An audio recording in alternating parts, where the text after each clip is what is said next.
A mother and her 4 children went to the hospital after a car crash this morning right outside of their school. The wreck happened at an intersection school leaders say has been problematic for years. KIPP's Alex Capriello looked into why there isn't a school zone in the area.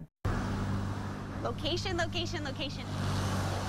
And at this particular location off of 183 and Cameron Road, 3 KIPP Texas public schools occupy a busy 6-lane road. There have been several accidents here before. It's just a very dangerous stretch of road. There are no school zone warnings here to alert drivers. For years, both parents and administration have asked for a fix. What are some options that we can put in place? And unfortunately, none of those have panned out. On the second day of school, a family saw that problem firsthand. Here's how the accident went down. A mom and her 4 kids tried to cross these 2 lanes to head into the KIPP Austin parking lot when they were struck by a car heading towards Junction 183. It's a section of the city that's constantly bombarded with early morning rush hour traffic. Everyone's all right, just some lingering bumps and bruises.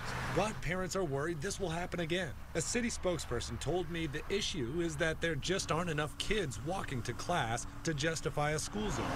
Speed bumps and lights aren't practical for this type of road. And there are crosswalks and lights, just not in front of the school. You cannot put a school zone here, but what can be done?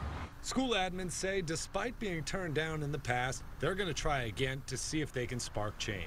I realize that we are off of a major artery, off of 183, but that shouldn't stop us from having safe passage in and out of the street. Alex Capriello, KXAN News. City Transportation Department said that there are other factors to consider. The area is not residential, so parents are less likely to let their kids walk to school. And the speed limit on Cameron is 40 miles per hour. And school zones, according to the city, aren't meant to slow down traffic, but to increase awareness that there could be children in the area. There is a process to get a school zone in the city of Austin. You would go through the school campus advisory council and then the city's transportation department.